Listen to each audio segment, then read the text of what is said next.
Good evening. Welcome to the First Friday Show.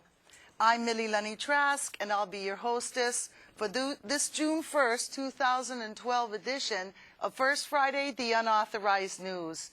If you're tuning in tonight, you're watching a live show, and it is June 1, 2012, give us a call with your questions or your comments.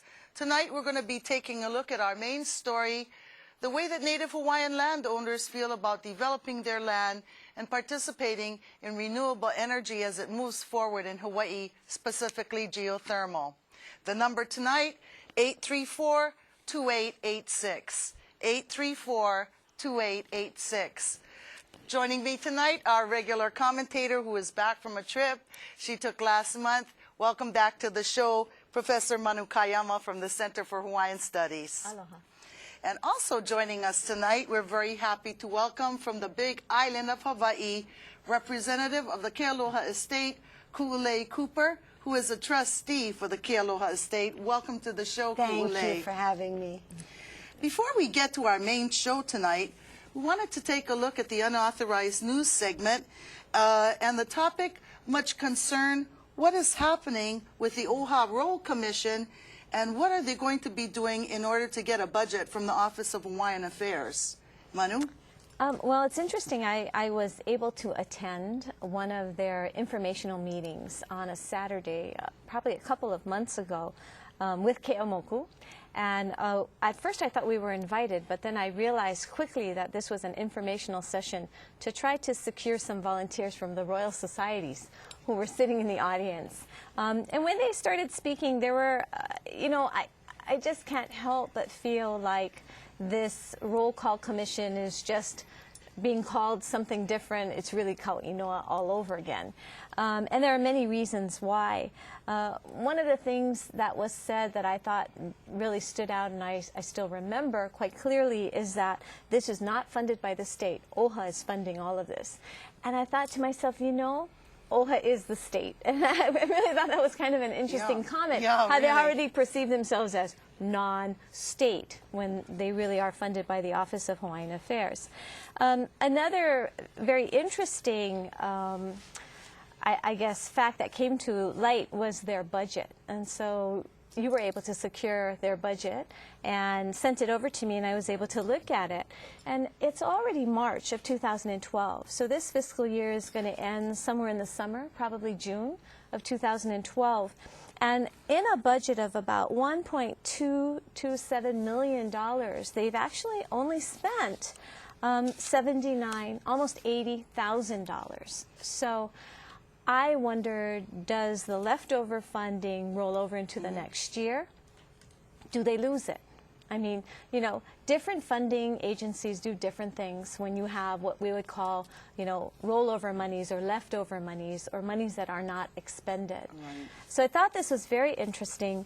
When looking at the budget specifically, one of the numbers that just sort of called out to me was this huge number of $669,000. So over $500,000 in the first year budget of 1.2. And it's in a category called services on a fee basis. So I found that a little problematic because as a beneficiary, I want a little bit more information. Services on a fee basis, as we know, that means, okay, they're going to be having contractual services out there. Yeah. Are they going to be going out for bid? Is everyone going to have an opportunity to participate in the bidding process to provide these services? I'm not sure. I was really disappointed in the budget that was given to us because the categories are very generic. They did show the expenses again, but they really only gave us detail for that first year.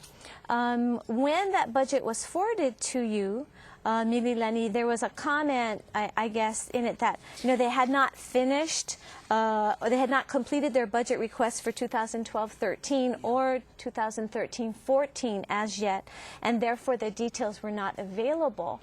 But I think that's a very interesting comment to make, because if you look at the dollar amount for 2012, it's specifically $2 million, the 2012-2013 year. If you look at the budgeted amount for 2013-2014, it's even more detailed. It's $1 million for $47,160. If they don't have the details on that, where'd they come up with $160? You know, so I think as a beneficiary, we should be able to review the details of these budgets. I think they should be clear, and they should be open for public scrutiny and review, but it doesn't seem like they are. No, you know what's so interesting about this?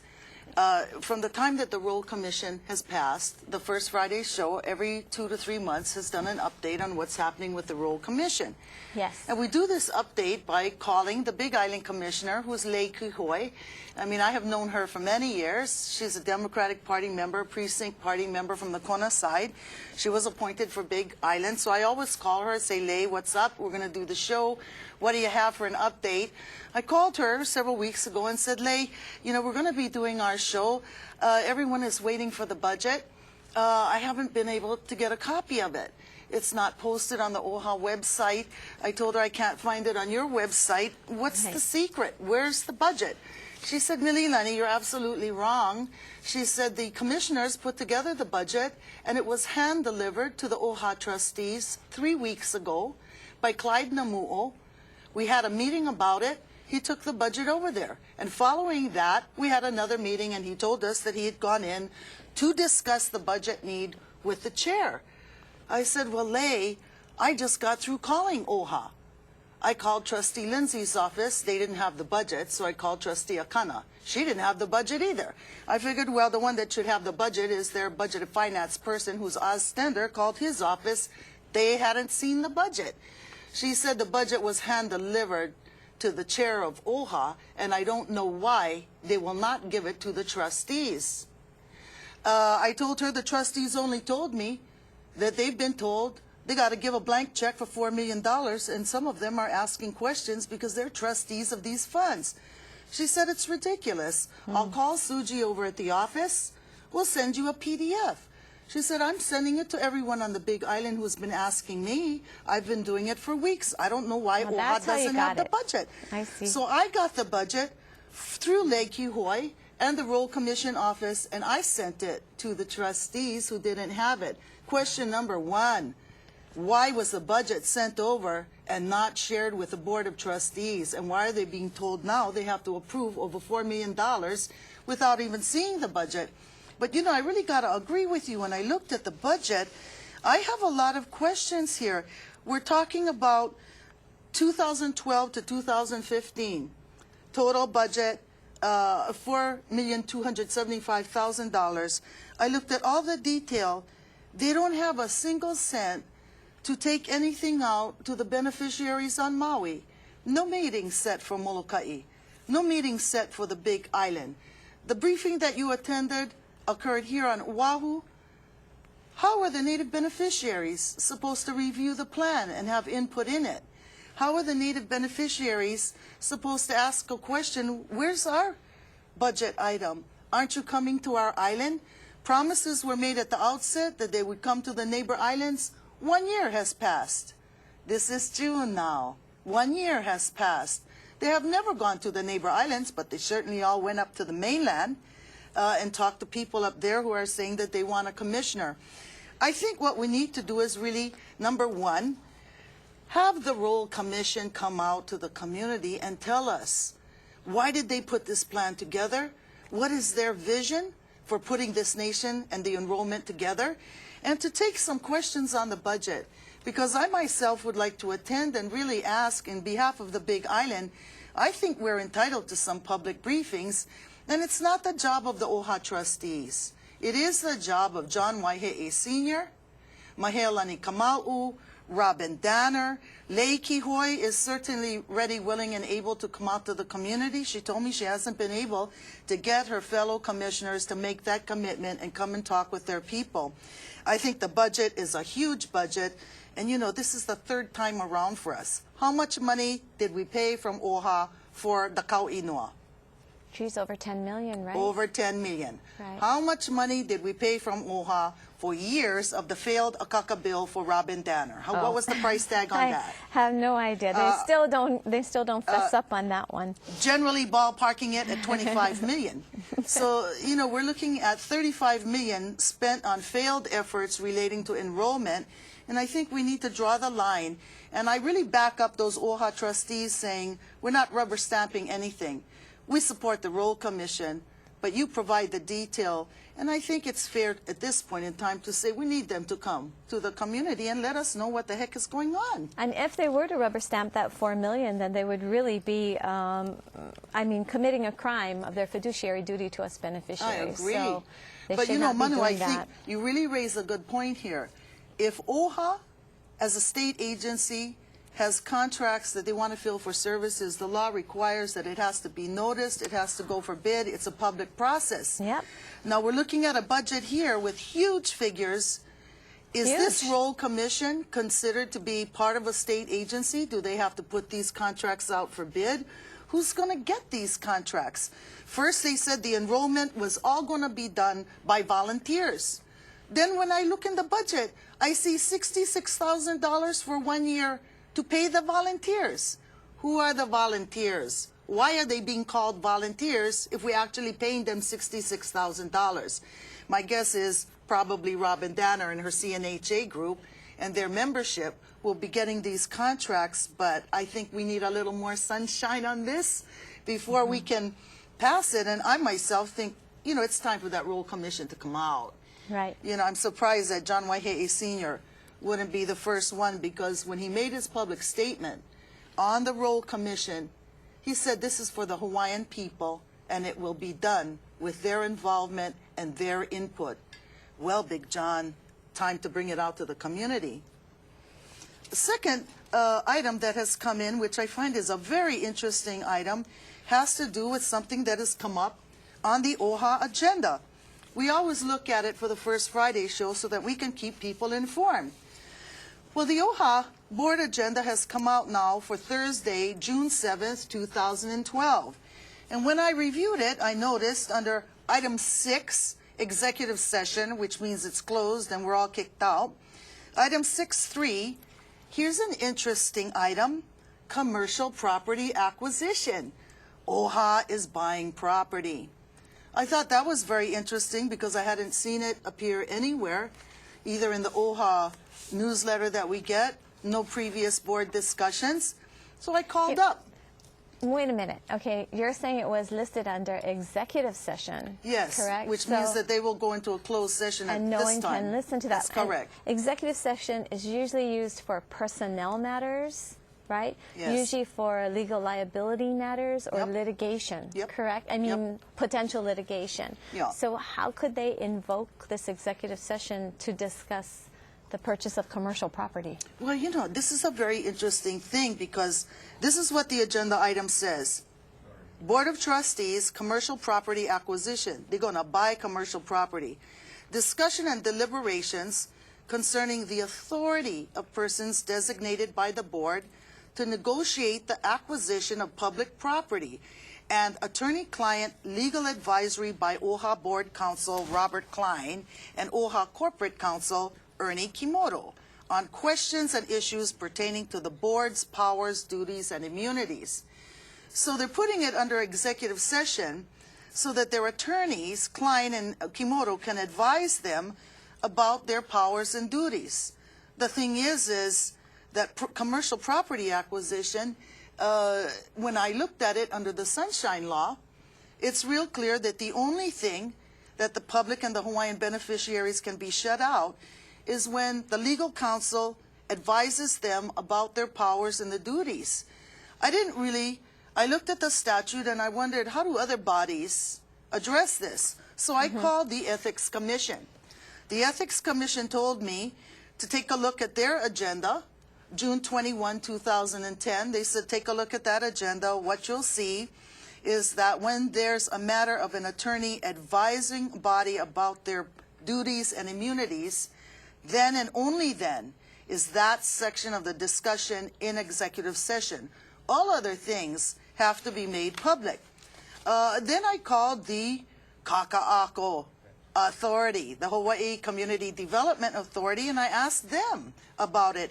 And they said, oh, sometimes we do need our attorneys to talk about property, but if you'll go and take a look at our agenda, which they told me to take a look at it, and I went and got it, they'll say, you see, whenever we make a decision, and I looked at the agenda that they sent to me April 4th, 2012, take a look at that. They said in Kaka'ako, every single decision is noticed and it is discussed, presented in the public section. I called over to OHA to find out. Commercial property acquisition next week, Thursday. So I call over to Oddball Stender's office and I say, what is this item about, commercial property acquisition? The woman who answers tells me, OHA is buying land. OHA is buying land in Honolulu town for a new office. I told her, wait a minute. OHA just came out to all the islands. We all supported the settlement. I just had Trustee Lindsay and Senator Malama Solomon on my show who told me they were very much supporting the settlement because this was going to be the land for OHA's office. Right. They wouldn't have to pay millions for land in Honolulu. They're getting it as part of the settlement. This is one of the reasons why I supported it, and many people did. So I see this commercial property acquisition. Now they're telling me, oh, Ozzy has moving a plan there. They want OHA to buy additional land. I said, well, could you tell me where the land is so I could find out? Answer was, oh no, the location of the land in Honolulu is secret. I said, well, could you tell me, did you get an appraisal for the value of the land? Oh, no, we can't tell you if there's an appraisal or not. I said, well, could you at least tell me what the price is? What is the price of this land? We can't tell you, that's secret as well. So when I look at this, number one, the question is, why are we now looking at purchasing land for an office when we just got through finding out we've received all of Kaka'ako? Right. There's buildings there. It's a great idea. Let's pick up that land and let's refurbish those buildings and let's have an office perfectly located. What's going on with this? I tell you, I have to raise question. You know, we did a big show on this, Manu, a couple of years ago on the last settlement. The settlement Not the in settlement. Hilo. That's right. The settlement that Ozzy Stender tried to move 3 years ago for $200 million. million. There wasn't a single appraisal done. Right. And when we went to the hearing with the Attorney General in Hilo and demanded the appraisals, the response we got was, well, there wasn't any appraisals. The OHA trustees voted in a closed session to go with the Ozzy plan. The Ozzy plan was, we didn't need an appraisal because Ozzy had his personal friends coming in to give them advice. That's inappropriate and a breach of trust. If a state trust is going to purchase land, for goodness sakes, they need to get an appraisal. That was one thing they corrected with this last settlement. They didn't even try to move it without appraisals. And when people saw it, reviewed it, did due diligence, it was a good settlement. They went for it. Now we have something going on, and I don't think that we can allow it. I think we need to insist. Why is OHA now spending money? How much are they spending? Where is this land? And who's handling this deal? Is it going to be another Oz Stender deal with a few of his friends? I think it's a breach of trust. Our last piece for unauthorized news, update on Kauai Ha'o church burial. We've covered this many times. It's been a very difficult and sad fight. And for many of the families that have EVs there, strong lines have been drawn. At the end of the legislative session, Senator Clayton He introduced two resolutions, Senate Concurrent Resolution 125 and Senate Resolution 64. We did not address this on our last show with Senator Solomon where we looked at legislation because I had not been able to confirm by personally speaking with Brickwood Galateria and Senator He what these measures were about. Right. But when I did go back, Senator He told me he had put these bills in because of the problems at Kaiama. There are too many agencies that have overlapping jurisdiction. They have a cemetery there. They want to decertify it because they have known burials, but many, many that are not known because bodies were put there at the time of the plague. Senator He told me that because of the overlapping jurisdiction problem, several agencies, DLNR and others, the purpose of his resolutions was to bring them all together, do a study about what the problem was, come up with recommendations for a resolution to help out the problems at Kaiama. The resolutions were introduced. They were assigned to committee. One of the committees assigned to it, the first committee, was Hawaiian Affairs Committee under Senator Brickwood Galateria. Senator Galateria killed the measures, refused to give a hearing. The measures were lost late in the session. I called Senator Galateria to ask him why the Hawaiian Affairs Committee had not given a hearing to this. Right. Senator Galateria said that this was not a Hawaiian issue. It was a Hawaiian church, but it wasn't a Hawaiian issue. It's an issue involving the Department of Health and many others. So Senator Galateria did not give it a hearing in his committee, and it was killed. I then went back to Senator He, and I said, Senator He, Senator Galateria said that you put in bills, you assigned them and referred them to the wrong committee, and that's why he had to kill it. Well, Senator He told me to check the record and find out who it was. He told me that he never assigned the bills. It was, in fact, Senator Galateria. I went and checked the record, and sure enough, the bills were sent to Senator Galateria because he's the one on the committee that assigns it. He then assigned it to the Hawaiian Affairs Committee. Are you there? He then assigned it to his own committee, the Hawaiian Affairs Committee, and then as the chair refused to give it a hearing, it was killed. Sad news for the families at Kaiama, because at this time I think we're going to have that fighting continue, and it's really a very sad event. You were telling me earlier about that accident that happened at Kaiama. Absolutely, and I think this is an interesting topic for us to be talking about and having a little bit of technical difficulties. As Hawaiians, we know that Ho'ailona still exist, are present, and you know, in early April, out of nowhere, and people all know this, an MTL, a huge city bus, went ahead and was making a left turn there on Punch Bowl and rammed right into Kaiama Church, the wall that fronts the church. And thankfully, no one got injured or killed or seriously injured, and the bus driver was injured, but he's sustained, you know, he's okay. But when you look at that, he says he doesn't know what overcame him. He just turned and drove right into the wall. And, you know, and it's, we saw, you know, on our social networks and our social media, a lot of talking among the Hawaiian groups, like, isn't that interesting? We certainly hope Kaiama is going to find a good, peaceful resolution to all of this, because this is just a Ho'ailona, that there's trouble, that something needs to be done. So I don't know if they really realize that or if they characterize it as such, but I know there was a lot of talk about it. Yeah, it might be time to contact the families of the EVs and see what, if any, they have plans for a solution. But I was sad to see the measures be killed, because this is exactly what we needed. Right. If there's no change, then we'll have to look to reintroduce this next January, but to lose all these months is very sad. You know, how do you have any idea why Brickwood did such a thing? I have to call him, because I think any kind of clarity that we can have on different rules that overlap each other would be welcome. I think you should give Brickwood a call, and let's get some clarification for the next show. I wonder why. And now let's get to our main show, which I have very much been looking forward to.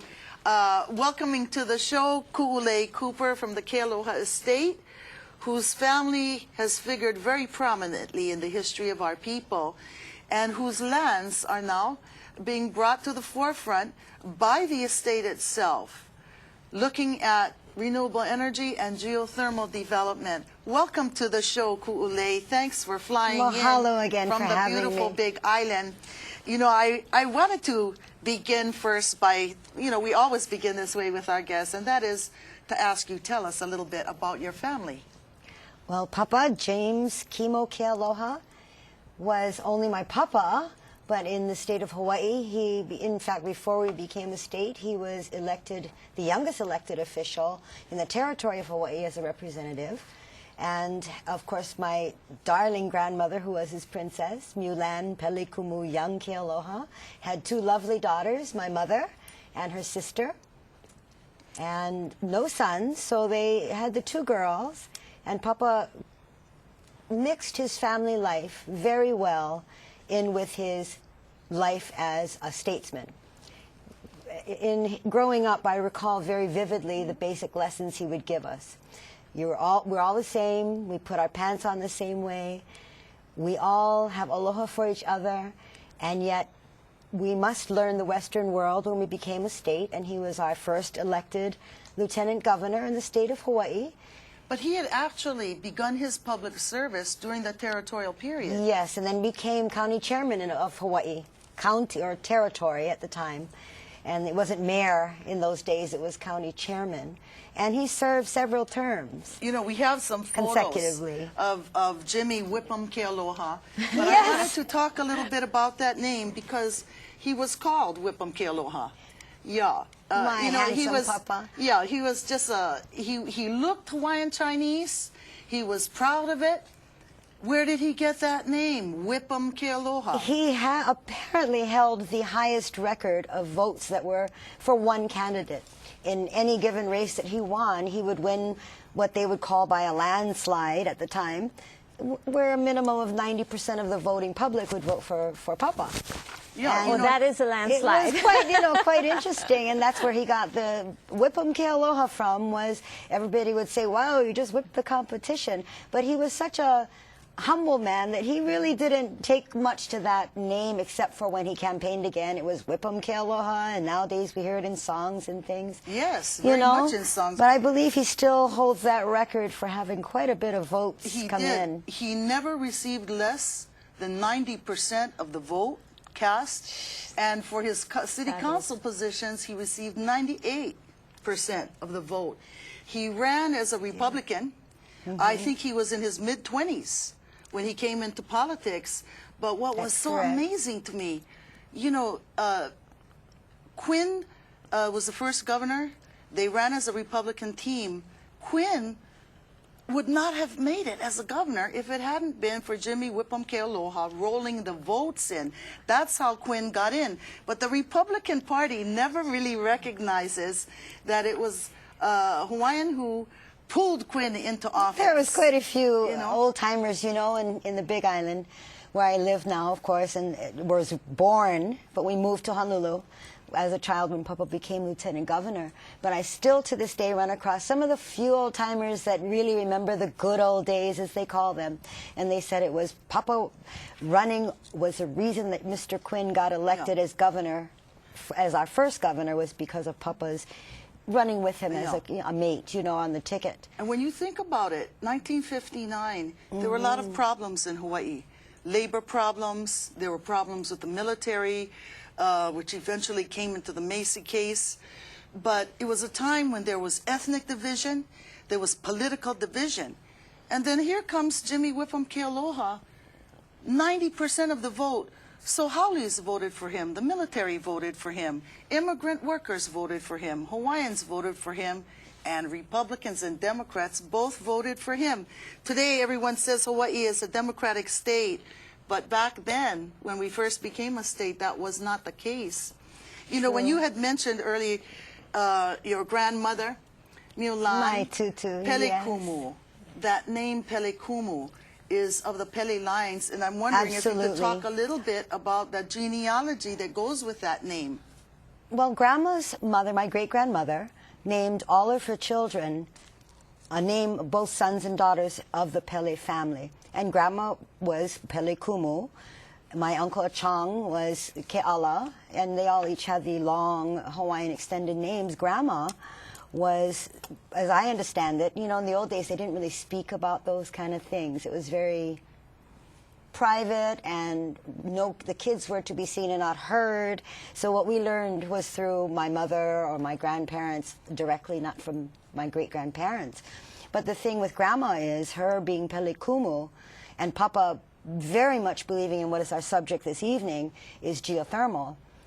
We were never raised that it was disrespectful to Tutupele, because we were taught always to revere her. And Grandma being pelikumu, I can share with you that they had rental homes at one time, and the lava came down in one finger. And Grandma said, no, we're not going anywhere. And my mother's told us they just stayed there, and the lava split into two, went completely around Grandma and Papa's property, and then joined up again into one finger when it passed. And it's happened before, things like that, to Grandma. And she always said, you go with Papa to look at the beautiful volcano, the lava coming down the mountain in Puna. And, well, in Volcano, actually, we'd go to the volcano, and Papa would teach me how to stick in the lava, hot lava. It wasn't National Park in those days. We could go right up to the lava and put a penny in your hot lava, and I would be a little maka'u, you know, to... Sure. Don't worry, Grandma says, just go, and she'd be waiting with our hot chocolate and saloon pilot cracker when we got back, and little things like that that forever are with me, including things like going with her and Papa when he was in office. He would go around the island every week. He would religiously drive around the island every week.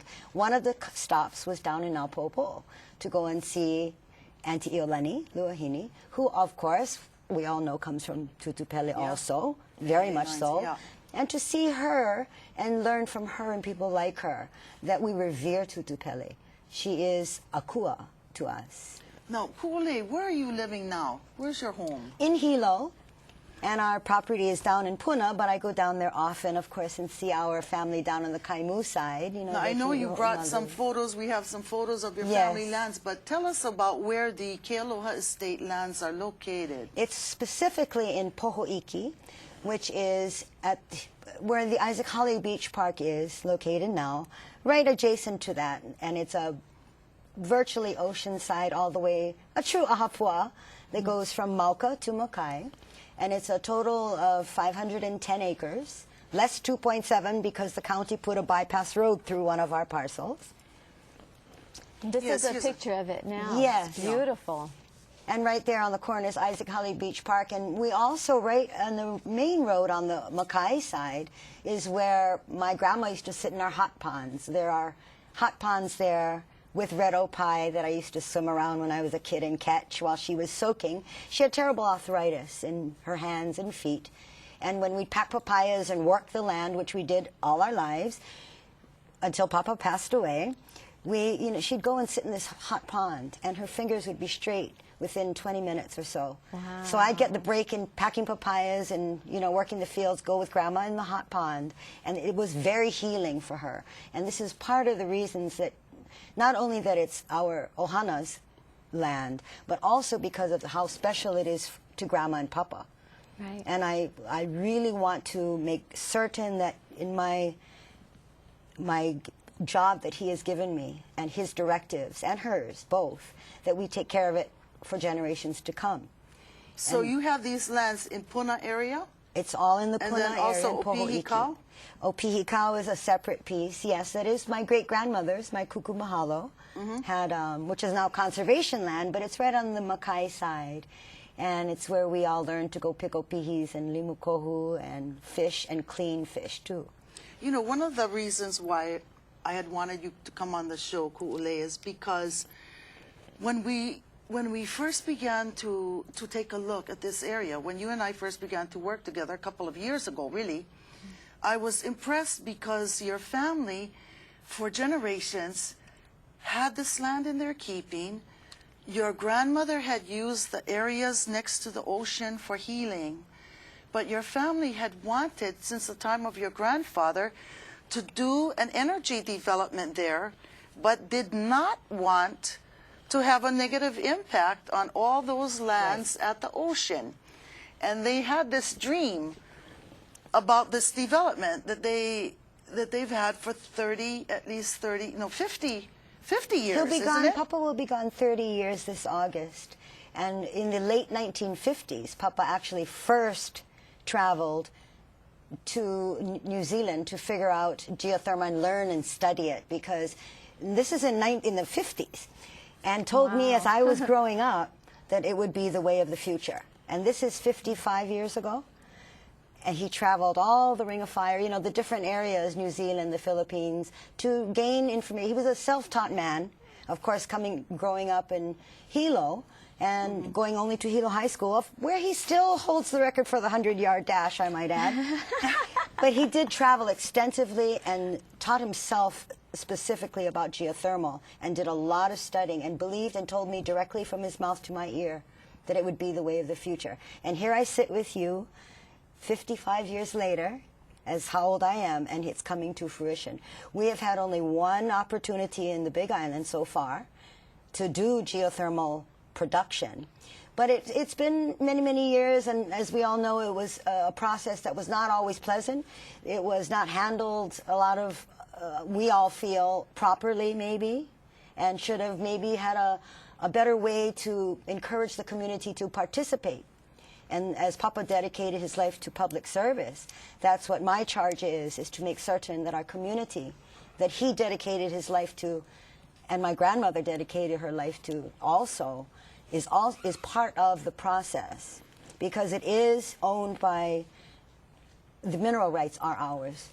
I don't mean Kealoha's, I mean ours as Hawaiians. And, yes, that's right. As our community that we have now accepted and enveloped, all of the different people who have moved here that are not Hawaiians, but they are part of our community. And so we've tried to keep them informed and involved in the process.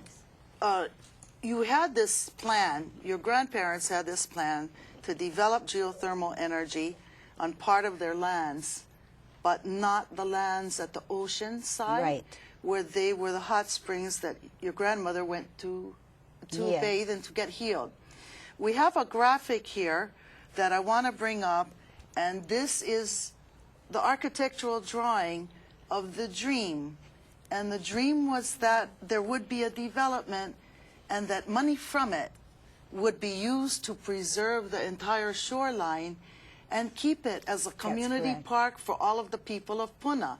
I'm just astounded by this, because that graphic, the architectural drawing for the parks came from 1960s. May I share with you, this plan is done by a wonderful man who resides in Puna now, and he took it upon himself at the request of Emily Naiole, who was the council person for the Puna district, and without talking to me at all. This and is also the Hawaiian woman who got arrested for picking flowers, Auntie Emily. Yes. Oh.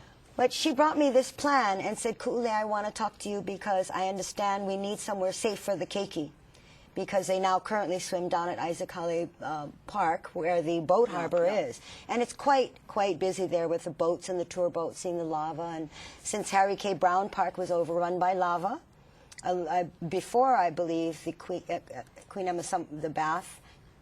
Bath was overrun. Yes, also. Queen's Bath was all there. the federal funding went to Aizakale Beach Park. But Papa's plan, she was sharing with me that she would like somewhere safe for the children. And she had Mr. David Tamura, who did do this plan we just saw.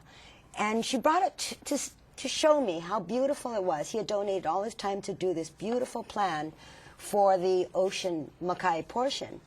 When she was done speaking, I pulled out my Papa's plan from 1960. And it mirrored exactly what this man had done, to the T. And she got a little teary-eyed, and we kind of looked at each other. Oh, Ailani, you see the signs that we get, you know? And that is when I knew that we had made the right decision in keeping the property, because many, many people had offered to buy it over the years. But Papa's vision and his direction is what I wanted to make sure happened, and especially down on the Makai portion, which is so special. When we went through, the county council resolution was passed to do the park. They wanted to originally purchase it, but our property is not for sale and has never been. And as long as I'm alive, I can say it will never be.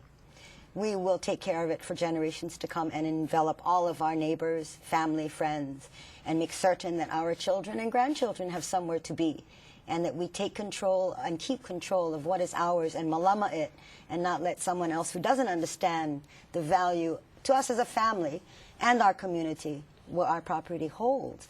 When that resolution passed, I did offer them a long-term lease, like 100 years, because if we're going to do a park, terrific. You're talking to the county. To the county, but I wanted to make certain that if the county does move forward with this, in this economic time, which is very difficult for all of us, I don't believe the county could afford to put in that vast of a park.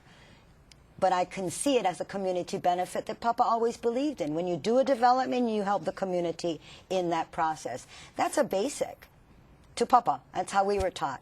And what I share with you is just my opinion from what I've learned. You know, I don't have your credentials, but I know. But after all these years, you as the trustee of the Kealoha estate has kept that plan. Yes, to seek absolutely. energy development, geothermal on some of the lands, but to use the income to preserve the shoreline. And you know what really impressed me too about when I looked at your plan was that it really was for the people of Puna. There's over 40,000 people that live in Puna. And nowhere for our kupuna to go. We would hope we could marry the kupuna with the keiki at the park. With our children really not having any direction. To have a community center. Yes. You know, there was another park, but Tutupele took it. Yes. You know, it was overrun. So now, with this proposal that has come up that I was so happy to find, but I wanted to also talk with you because you folks have been there. This is traditional land. You were there 35 years ago when True Geothermal came. Yeah. You've been there all this time. True Geothermal is your neighbor. I mean, the development now for Ormat is what, within a mile of your land? It's very close. About a 4-minute horse ride. I used to ride horse through there, so I couldn't tell you exact how far, but it's approximately a mile or so. I will share with you, in those days, I took my first hard hat tour of the plant, and it was a pink hard hat, fortunately. Papa Lyman took me, himself, who had leased the property, to True Geothermal at the time. And he walked me through the entire process and told me from his mouth to my ear, remember what your papa told you about geothermal. And this is way back when, in the 80s. And now today, all these years later, the cost of doing business in Hawaii for a developer, and I'm learning as we go also, is the royalties that the county, OHA, and the state get paid. Yeah.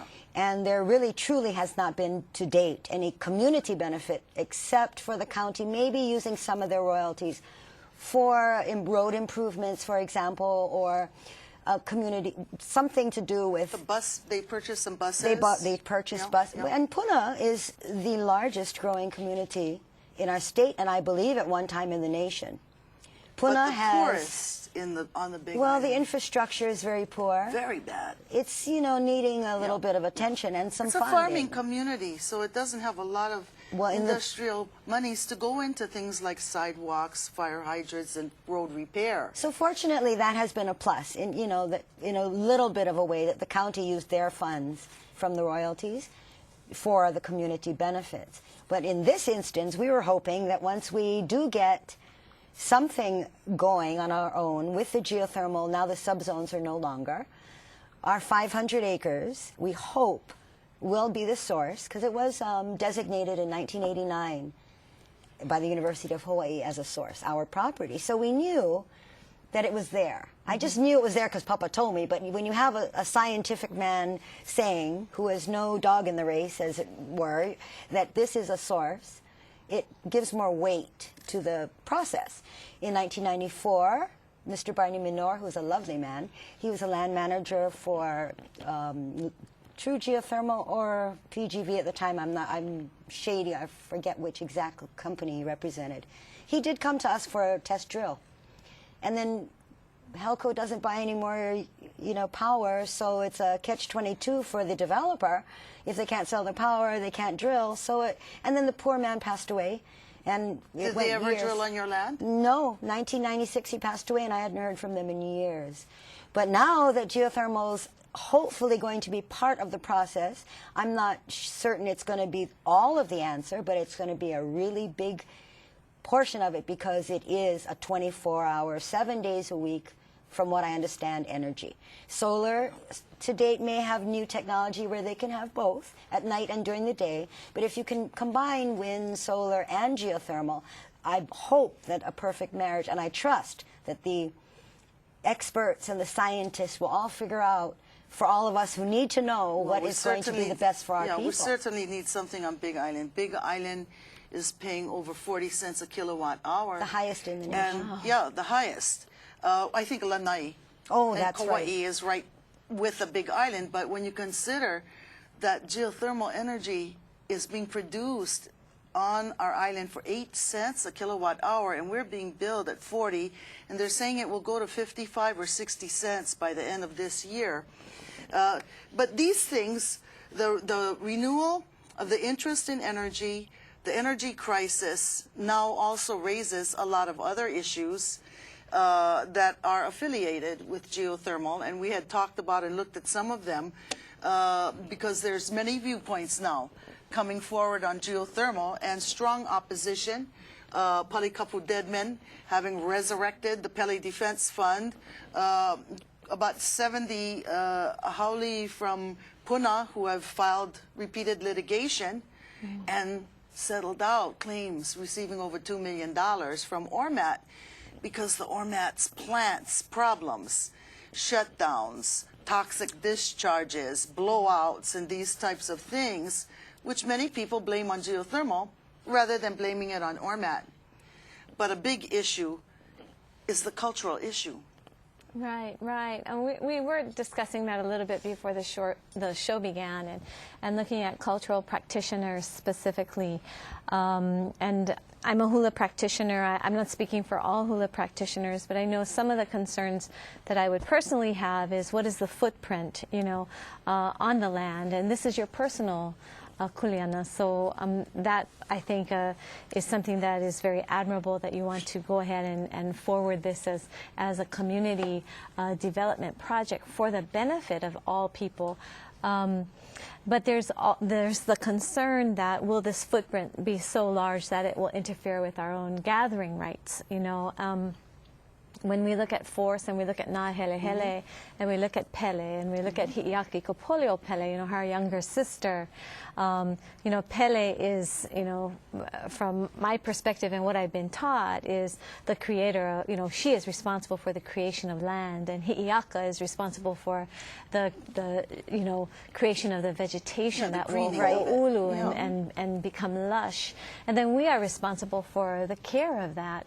And it doesn't mean that we don't utilize our resources. As Hawaiians, we've always been careful caretakers of our own natural resources, going into the forest and making sure that when you do proper protocol, when you go into a forest, that you enter a certain way and you pick a certain way and you only pick what you need. Exactly. I can say as a hula dancer, we knew exactly what we needed and we never overpicked. You never would bring back all of your ohi'alehua, for example, and just pick the very best and make your, le'a'i or whatever, your kupe'e, and then you would go ahead and throw the rest away.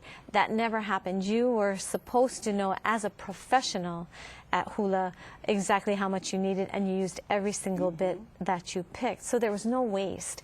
And then there was always a giving back. There is a mahalo, there's a chant, there's some type of makana that is given to say thank you, and not just in words. I mean, if you were a practitioner and made va'a or canoe, and you went ahead and you cut down, a log, then you were responsible to plant more trees so that they would grow into the new canoes in 100 years. Palapalai, pala'au, all of those things, And I think from a practitioner's perspective, I would worry that if this venture in geothermal became prolific and became, heaven forbid, profitable from the white man's perspective, then there would be a lot of venture capitalists trying to get involved and do different sites and claim different areas, and sooner or later it would destruct our resource, our natural resource, and take away from the opportunity to go to the mountain, to pick for la'au lapa'au, for example. I don't think there's any way that we can anticipate that anything else will happen, for the simple reason that when we look out our windows, whatever island we're on, we see massive development, and wherever there's development, there's a curtail of Native Hawaiian gathering and other rights. That was why it was so critical to take the Pele defense cases to the state Supreme Court. Now, the state Supreme Court decision in the Pele cases said that native rights to practice were protected on undeveloped land. And what that means is that when development proceeds, those rights can be threatened.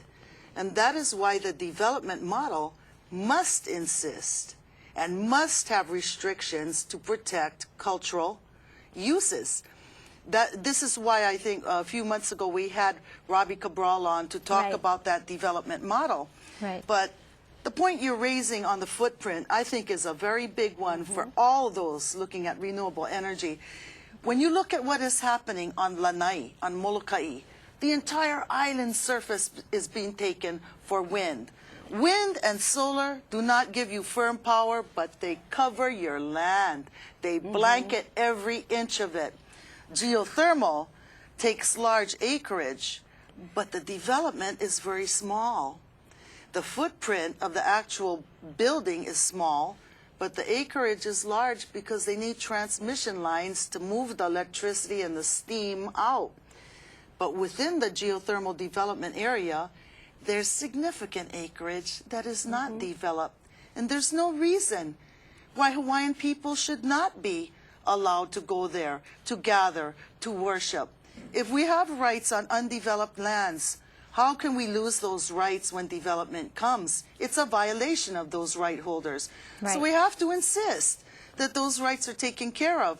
But, you know, when we look at other renewables, I don't have a problem with wind and solar. I wish I had the money, and I'm saving it now to put the solar panels on my It's roof. costly. We have Yes. to do it. You know, you have to have money to do that. But when I look at what is happening with Lanai and Molokai, I just cannot support it. I just feel that it's wrong. And those islands are still practicing self-sufficiency. They have to gather. They have to hunt a pig. There's no other place for them. There are poor people there. They simply have to depend on their own right of subsistence to take the whole surface of the island and not even allow them there to go to hunt or even to drive across Lanai to go and fish on the other side. You know, there's a problem with the footprint with renewable energy, and I think we do have to look at it. I think that there have been problems with geothermal. We can see them with the ORMAT technology. It's filthy.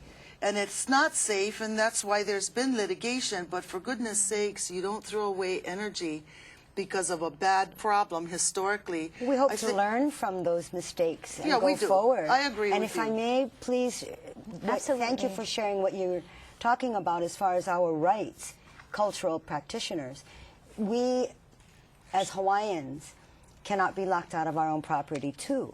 And this is where I find it very, very, very vital to the plan that we go forward with, that not a foreigner from another country come and do more like it's already been done and developed. They need guidance from us as Hawaiians so that we don't have the opinion that we're not being consulted in the process. And this is why I have sat on the panel with IDG, and I've met Robbie Cabral, and I think the world of her that for coming home to Hawaii and doing what they've already done in New Zealand. For us, we've got 7 developers right now. I've whittled down the list, and I've signed no NDAs with anybody or long-term lease agreements with anyone until we are certain that what we want, because there are health concerns, perhaps. I need to make sure that they are addressed. There are many, many things that have been raised, but we need proof of what people perceive may be a health issue. These things need to be worked out. But as far as the practicing in our culture, I would much rather prefer a Hawaiian developer who knows our culture and knows how to do the development respectfully, properly, and then take care of our community in the process. And I think, too, the bottom line for us on the Big Island, because I live there, too, how much development are we going to allow? We have one RFP coming out for 50 megawatts. That is it. And our island needs 200. 50 megawatts is big enough to begin. I'm extremely concerned that Mayor Billy Kinoy has gone with ORMAT, the foreign company, Richard Ha and Helco. They went to the Philippines a month ago to explore 1,000 megawatt development with ORMAT technology to export batteries and energy off of the Big Island. They're back talking about the giant cable. The thing is that we need to look at our island's needs for self-sufficiency. There's one RFP out for 50 megawatts. Why are they traveling to a foreign country, looking at a foreign company, Ormat, and talking about 1,000 megawatts for export when we cannot even provide 50 megawatts for our own people on the Big Island, already paying 40 cents a kilowatt hour? You know, I feel like it's a travesty, and I just feel like as a Hawaiian, we need to get involved. We own this resource. Right. We own this. It's in the public assets. But, you know, we're coming to the end of the show. I didn't want to let you go, Kuulei, because the community rises up now, and there's many different opinions, Hawaiian and non-Hawaiian.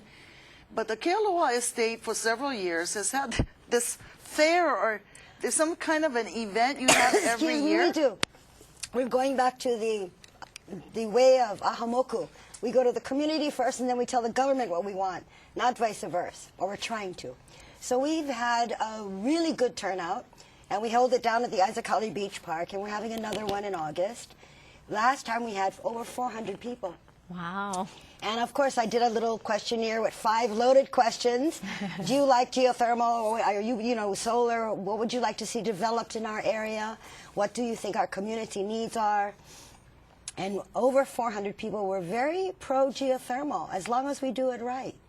It was amazing. The surveys? We have the surveys, and on our website, kealohaestate.com, we do have all of the surveys in there with all the people's comments and what they feel should be done, especially with agriculture, because our property is all zone agriculture.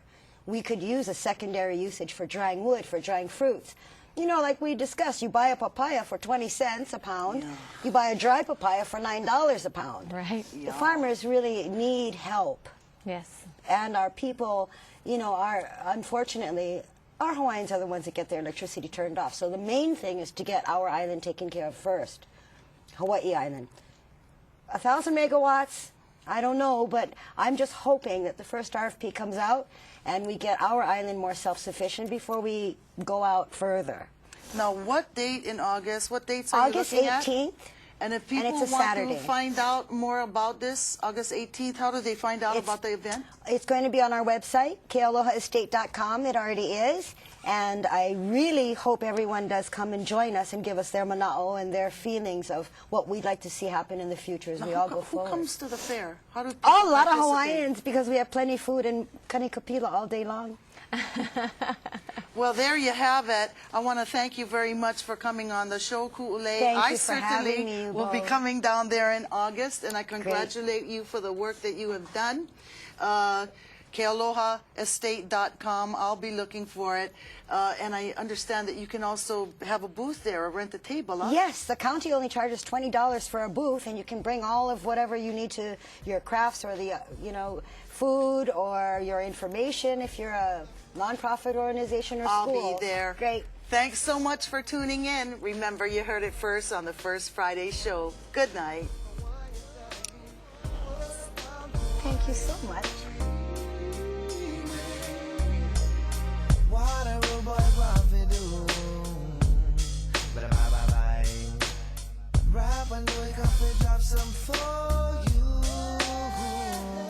Now there's no feeling like the feeling that you feel inside. So put your feet to the side and come on for this ride. Hawaiian brothers overflowing with Hawaiian pride.